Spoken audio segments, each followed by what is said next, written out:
YCP నేత పోతిన మహేష్ పై జనసేన నేత Kiran royal ఆగ్రహాన్ని వ్యక్తం చేశారు. రాష్ట్రంలో ఉన్న 175 స్థానాలకే దిక్కులేదు కానీ మహేష్ డబుల్ సెంచరీ చేస్తామని చెప్పుకుంటున్నారని విమర్శించారు. మాజీ సీఎం జగన్ తో పాటు వైసీపీ నేతలు ప్రజలు తమ వైపే ఉన్నారన్న భ్రమలో బతుకుతున్నారని కిరణ్ ఎద్దేవా చేశారు.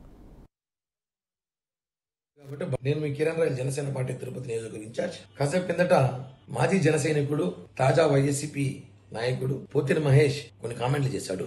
ఇప్పుడు చూశాను. ఆయన ఏదో చాలాసేపు మాట్లాడాడు వీడియో. అంతసేపు సోది మనకు అవసరం లేదు. ఆయన సోది 2 పాయింట్లు నేను అడుగుతా, దానికి ఆన్సర్ చెప్తే చాలు. నెంబర్ 1, జగన్మోహన్ రెడ్డికి ప్రజల మీద ప్రేమ ఉంది కాబట్టి బట్టలు నొక్కాడంట.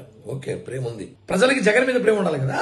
జగన్మోహన్ రెడ్డి మంచి చేస్తుంటే ప్రజలు 11 సీట్లకే పరిమితం చేసేవాడు కాదు కదా. అర్థం చేసుకోండి. మీరు చేసినంత ఫేక్ డ్రామాలు, ప్రజల డబ్బులు ప్రజలు పంచడము, మీరు దోచేసి మిగిలిన డబ్బులు ప్రజలు పంచారని ప్రజలు తెలుసు కాబట్టి ప్రజలకు మీ మీద ప్రేమ లేదు. ఏదో ట్యూషన్ నేర్చుకోవాలంటే జగన్మోహన్ రెడ్డి దగ్గర చంద్రబాబు గారు, పవన్ కళ్యాణ్ గారు నేర్చుకోవాలంట. ఒకటి అడుగుతుంది, ఏ ట్యూషన్ నేర్చుకోవాలైనా బాబాయ్ నటి చంపేయాలి, బాత్రూమ్ లో చంపాలా, బెడ్రూమ్ లో చంపాలా, బీసీ ఎస్సీ నాయకుల్ని ఎలా కొట్టాలి, ఎలా చంపాలి, చంపేసిన వాళ్ళని ఎలా వెనకేసుకుని తిరగాలి, అమ్మ చెల్లెల్ని ఆస్తుల కోసం ఎలా బయట తరిమేయాలి, ఇవి నేర్చుకోవాలా? ట్యూషన్ నేర్చుకోవాలంటావు? అది ఏం నేర్చుకోవాలి చెప్తే నేర్చుకోని చూద్దాం. ఇన్ని రోజులు 175 చెప్తున్నారు. ఇప్పుడు ఏకంగా డబుల్ సెంచరీ అంట. ఉండేది 170 నియోజకవర్గాలు. గుర్తుపెట్టుకోండి అయ్యా పోతిన మహేష్, మనకు ఉండేది 170 నియోజకవర్గాలే. ఏదో డబుల్ సెంచరీ కొడతారు, ఎట్ట కొడతారు? 200 సీట్లు ఏవే కదా.